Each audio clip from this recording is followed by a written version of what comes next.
These are the rosette-headed nails here, blacksmith made. You can see how they're all painted. And every clapboard, you can see how it's been, if you could get underneath, it's been shiplapped over each other. And then we've taken every clapboard and put them through a special mill to grind them down to give them this rough look, so you get the weathering, so it isn't like a new piece of wood.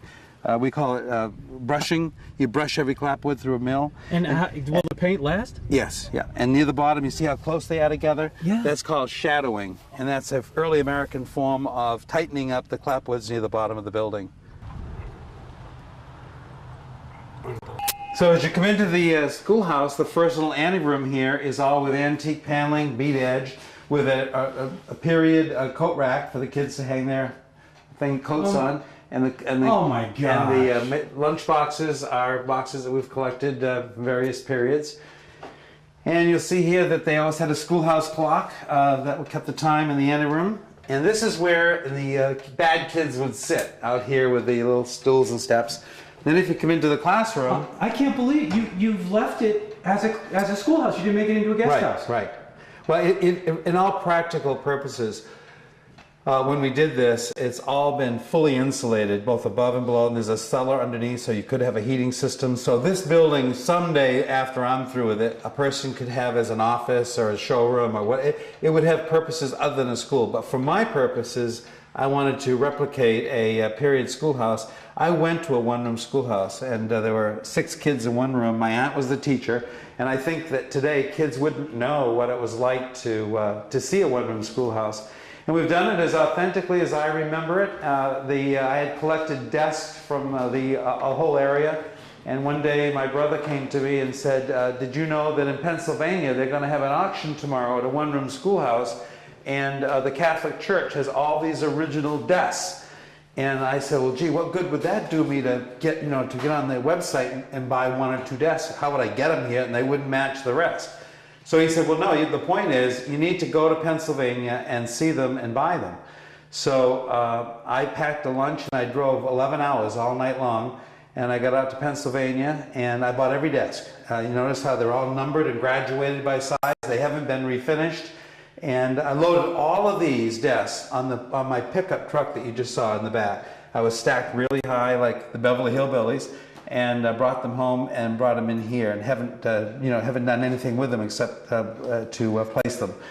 And then I've outfitted them with the slates. These are called the slates. This is a particularly nice one with the panels front and back, and these are what the kids would get to write on, whereas today they have notebooks. And every desk is a pencil box and rulers, and there was always a map of the United States, naturally a wood stove. I remember when I was going to school, we used to pop popcorn at lunchtime.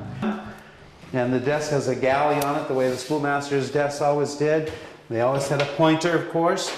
And one of the important things was the Bible. This came from the old Gilmanton Academy, so I was able to get that. And even in the desk, there was a blackboard for the teacher to make notes for herself to keep... Johnny was bad. And as they started school the first day, every... Is that true, Doug? Did it close in 1917? 1917, right. So it's been a long time sitting as a salt and sand shed. These were the slate pencils that the kids were given the first day of school, and they would use those along with erasers, and then they always had flashcards such as you see here. So you'd stand around the room and you'd do arithmetic or spelling, and this is one example of one. This one was from the 1880s that they would use.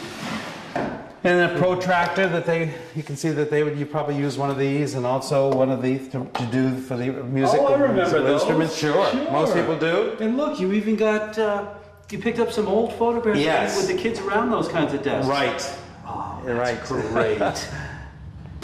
That the kids would have used back in that period. These maps are all in the 1800s, and you can see how worn they are from having been used. And they will pull down, but I put a note here because I leave this open for people to come in. And oh, you do? I do, and so I don't want them to pull it down because it can't retract. But the schoolhouse had electricity added. It wasn't electrified when it closed. I found these antique school lights, and I thought if kids were to come here for a little field day, they'd need electricity. And also left a room back here for a modern outhouse. So they won't use the one out back. There is one in the back. There was one in the back, yes.